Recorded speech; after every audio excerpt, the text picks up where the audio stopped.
भारत जोड़ो यात्रा के 108 दिन पूरे हुए। इन 800 दिनों में 46 जिले और 6 राज्यों से होती हुई ये यात्रा दिल्ली पहुंची है। दक्षिण भारत से चलते हुए यात्रा में लोगों का जुड़ना जारी है।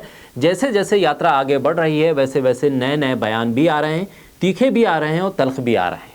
कभी कांग्रेस कहती है कि हम नफरत में बटे हुए भारत को जोड़ रहे हैं, तो बीजेपी कहती है कि भारत टूटा ही कब था जो आप जोड़ रहे हैं। कभी आदिवासी तो कभी वनवासी पर रस्साकशी होती है, तो कभी टी शर्ट और दाढ़ी पर हल्ला बोला जाता है।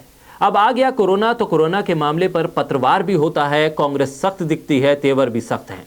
राहुल गांधी कह चुके हैं कि यात्रा रुकेगी नहीं। इस बीच केंद्रीय मंत्री अनुराग ठाकुर भी चर्चा में आ गए। भारत जोड़ो यात्रा पर उनका बयान भी सामने आया। बोलता हिंदुस्तान पर मैं हूं आपके साथ मिर्जा शाकिर अली बेग। केंद्रीय मंत्री अनुराग ठाकुर ने कहा है कि जो देश का नामो निशान मिटाने की सोचते हों वो भारत जोड़ने की बात कैसे कर सकते हैं।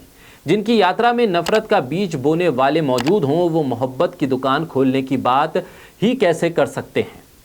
दरअसल ये बयान तब आया जब शनिवार को भारत जोड़ो यात्रा के दिल्ली में प्रवेश करते हुए राहुल गांधी ने कहा था कि कुछ लोग नफरत फैला रहे हैं, लेकिन देश का आम आदमी प्यार की बात कर रहा है। हर राज्य में लाखों लोग यात्रा में शामिल हो रहे हैं। मैंने आरएसएस और बीजेपी के लोगों से कहा है कि हम यहां आपके नफरत के बाजार में प्यार की दुकान खोलने आए हैं। केंद्रीय मंत्री अनुराग ठाकुर के बयान पर कांग्रेस के नेता पी चिदंबरम ने भी पलटवार किया। उन्होंने कहा कि मुझे आश्चर्य नहीं होगा अगर अनुराग ठाकुर कुछ ऐसा कहेंगे जैसा कुछ समय पहले उन्होंने कहा था अपने एक बयान में, और वो काफी विवादित भी हुआ था। उन्होंने कहा कि ये एक बड़े मंत्री हैं और हम छोटे लोग हैं। अनुराग ठाकुर ने अब कोरोना के खतरे को लेकर भी कांग्रेस से सवाल किया और कहा कि चीन, कोरिया और जापान में कोविड के मामले बढ़ रहे हैं, लेकिन कांग्रेस पार्टी केवल एक परिवार की चिंता में लगी हुई है।